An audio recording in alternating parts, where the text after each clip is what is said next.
আমন্ত্রণ জানাচ্ছি আপডেট সংবাদে। শুরুতেই জানিয়ে দিব গুরুত্বপূর্ণ শিরোনাম, এরপরেই থাকবে বিস্তারিত। একদিনে ইরানের 40 জন ভূপাতিত করেছে ইসরায়েল। এদিকে ইরানের আরেক সামরিক স্থাপনায় ইসরায়েলের হামলা। আরও থাকছে ইরানে হামলা চালাতে যুক্তরাষ্ট্র থেকে 2 মার্কিন বোমারু বিমানের উড্ডয়ন। এদিকে যুক্তরাষ্ট্রকে আর বিশ্বাস করছে না ইরান। ইসরায়েল যা করেছে ইরানে তা পুরোপুরি ভণ্ডামি বলছে এরদোগান। সর্বশেষ জানিয়ে দিব আমেরিকার সঙ্গে বিশ্বাসঘাতকতা করেছে ইসরায়েল। শুনছিলেন সংবাদ শিরোনাম, এখন বিস্তারিত। তার আগে অনুরোধ থাকবে ভিডিওতে একটি লাইক দিন এবং কমেন্টস করে জানিয়ে দিন কোন জেলা থেকে বা কোথা থেকে আমাদের সঙ্গে যুক্ত রয়েছেন। একদিনেই ইরানের 40 জন ভূপাতিত করেছে ইসরায়েল। ইসরায়েলি বিমান বাহিনী গতকাল শুক্রবার রাত থেকে ইসরায়েলে ইরানের ছোড়া 40টি ড্রোন ভূপাতিত করেছে। সামরিক বাহিনীর বরাতে এই তথ্য জানিয়েছে দেশটির গণমাধ্যম টাইম অব ইসরায়েল। শনিবার সকালে ড্রোনগুলোর মধ্যে একটি বেত আনুনের এক বাড়িতে আঘাত আনে, অন্যটি দক্ষিণের একটি সড়কের কাছে খোলা জায়গায় আঘাত আনে। ইসরায়েলি প্রতিরক্ষা বাহিনী আইডিএফ জানিয়েছে একটি ইরানি ট্রাক মাউন্টেড ড্রোন লঞ্চার আঘাত আনে। দেশটির সেনাবাহিনী জানিয়েছে আজকের আক্রমণগুলো বাদ দিলে গত রাত 13 জুন থেকে ইসরায়েলে ইরানের ছোড়া 470টি ড্রোন ভূপাতিত করেছে, যা 99%।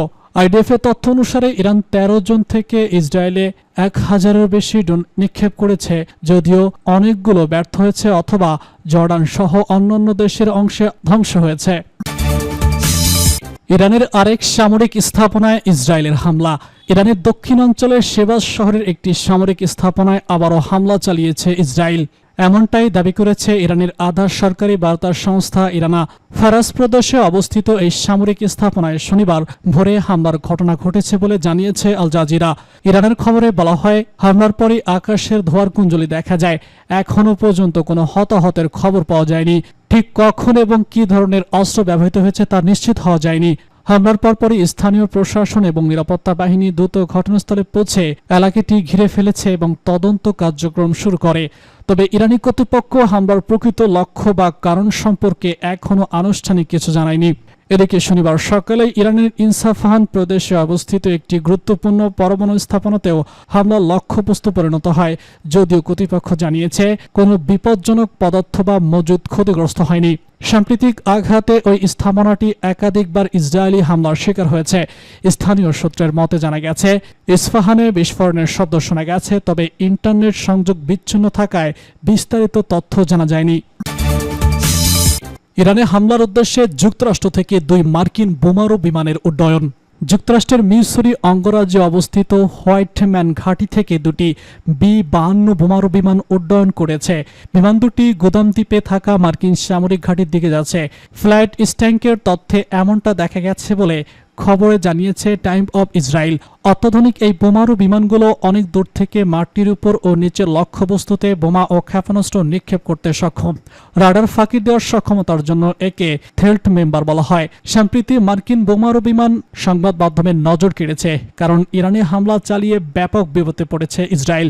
এ অবস্থায় এই সংঘাতে জড়াতে সরাসরি যুক্তরাষ্ট্রকে আহ্বান জানিয়েছে ইসরায়েলের প্রধানমন্ত্রী বেনিয়ামিন নেতানিয়াহু। এদিকে ইসরায়েলের কাছে যে অস্ত্র রয়েছে তা দিয়ে ইরানের ভূগর্ভস্থ ফর্দ পারমাণবিক স্থাপনায় হামলা চালানো সম্ভব নয়। ফলে ইরানের এই পারমাণবিক স্থাপনা গুড়িয়ে দিতে যুক্তরাষ্ট্রের সহযোগিতা প্রয়োজন। ইতিমধ্যে বেশ কিছু মিডিয়ার খবরে প্রচারিত হয়েছে যে প্রেসিডেন্ট ডোনাল্ড ট্রাম্প ইসরায়েলের সঙ্গে যুদ্ধে জড়িয়ে তাদের বোমারু 52 বিমান ইরানের পারমাণবিক স্থাপনা গুড়িয়ে দিতে আসছেন। এই কারণে আলোচিত মার্কিন বোমারু বিমানের গতিবিধির উপর অনেক মিডিয়া খোঁজ খবর রাখছে। গত 2 দিন আগে হোয়াইট হাউসের প্রেস সেক্রেটারি জানিয়েছেন ট্রাম্প ইরানের সঙ্গে যুদ্ধে জড়াবেন কিনা এ বিষয়ে সিদ্ধান্ত গ্রহণের জন্য 2 সপ্তাহ সময় নিয়েছেন। যুক্তরাষ্ট্রকে আর বিশ্বাস করছে না ইরান। ইসরায়েলের সাম্প্রতিক হামলার পর যুক্তরাষ্ট্রের সঙ্গে আলোচনার আস্থা রাখা কঠিন হয়ে পড়ছে বলে মন্তব্য করেছেন ইরানের পররাষ্ট্রমন্ত্রী আব্বাস আরাগচি। শুক্রবার জেনেভায় ইউরোপের 3 পররাষ্ট্র শক্তি দেশের পররাষ্ট্রমন্ত্রীর সঙ্গে বৈঠক শেষে ইরানের পররাষ্ট্রমন্ত্রী এসব মন্তব্য করেন। এনবিসি নিউজকে দেওয়া এক সাক্ষাৎকারে আরাগচি বলেছেন, আমরা এখন বিশ্বাস করছি না যে যুক্তরাষ্ট্রের সঙ্গে চলমান আলোচনা ছিল আসলে ইসরায়েলের হামলার একটি সদ্য অবতরণ। এটা কূটনীতির সঙ্গে বিশ্বাসঘাতকতা। তিনি আরো বলেছেন, ওয়াশিংটনকে অবশ্যই দেখতে হবে যে তারা প্রকৃতপক্ষে একটি সমাধান চায়। আমরা এখন আর নিশ্চিত নই তাদের উপর গভীরভাবে আস্থা রাখবে। এদিকে শুক্রবার রাতে তুরস্ক পৌঁছায় ইরানের পররাষ্ট্রমন্ত্রী। শনিবার ইস্তাম্বুলে 57 দেশের সমন্বয়ে গঠিত ইসলামী সহযোগিতা সংস্থা এর জরুরি বৈঠকে যোগ দেবেন তিনি।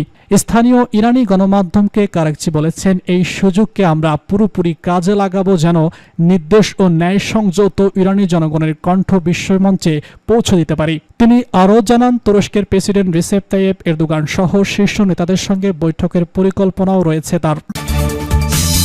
এদিকে ইসরায়েল যা করছে ইরানে তা পুরোপুরি ভণ্ডামি বলছে এরদোগান। মধ্যপ্রাচ্যে অস্থিরতা আরও ছড়িয়ে তোলার জন্য ইসরায়েলকে দায়ী করেছে তুরস্কের প্রেসিডেন্ট রিসেপ তাইয়েপ এরদোগান।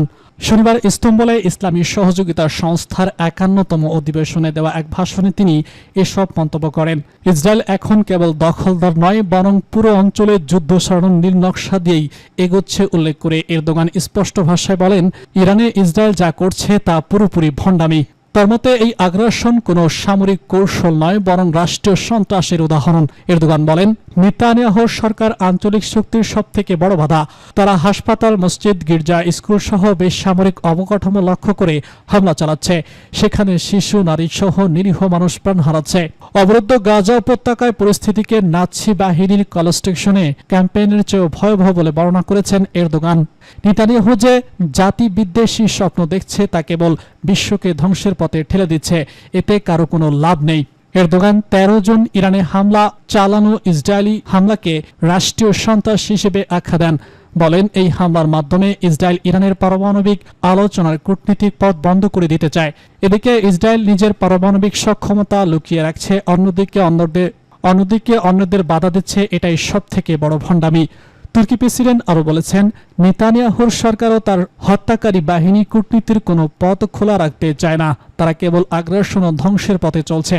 তিনি আন্তর্জাতিক সম্প্রদায়কে আহ্বান জানান, ইসরায়েলের উস্কানিমূলক বক্তব্য ও হামলার বিরুদ্ধে অবস্থান নিতে এবং উত্তেজনা প্রশমনে কার্যকর পদক্ষেপ গ্রহণ করবে। এরদোগানের এই মন্তব্য এমন সময় এসেছে যখন ইসরায়েল একাধিক মুসলিম প্রধান দেশ যেন লেবানন, সিরিয়া, ইয়েমেন এবং সর্বশেষ ইরানে হামলা চালিয়েছে, যা পুরো অঞ্চলকে যুদ্ধের দ্বারপ্রান্তে নিয়ে এসেছে। আমেরিকার সঙ্গে বিশ্বাসঘাতকতা করেছে ইসরায়েল। আমেরিকার সঙ্গে ইসরায়েল বিশ্বাসঘাতকতা করেছে বলে মন্তব্য করেছেন ইরানের প্রেসিডেন্ট সৈয়দ আব্বাস আরাগচি। তিনি বলেছেন, ইসরায়েলের হামলা যুক্তরাষ্ট্রের সঙ্গে কূটনীতিকভাবে বিশ্বাসঘাতকতা। শুক্রবার জর্ডানের গণমাধ্যম রয়া নিউজের এক প্রতিবেদনে এসব তথ্য জানানো হয়েছে।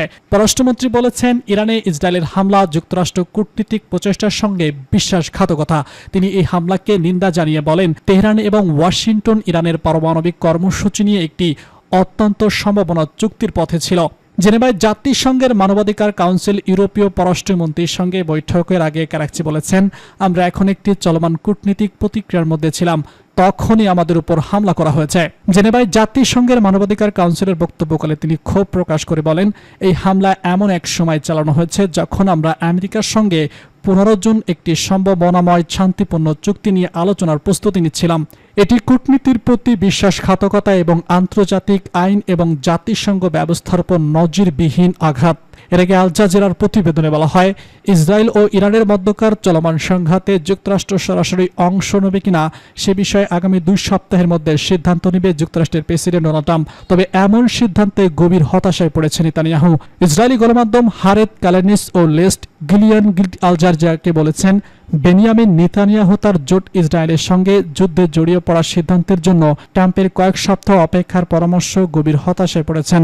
তিনি বলেন, এই বাস্তবতায় 2 সপ্তাহ অন্তরাল এবং তিনি সত্যি এই সপ্তাহ বোঝাতে চান এবং এটি কোনো প্রতারণা না হয়, তাহলে মার্কিনীদের এই যুদ্ধে জড়িত হওয়ার সম্ভাবনা ক্রমেই কমছে।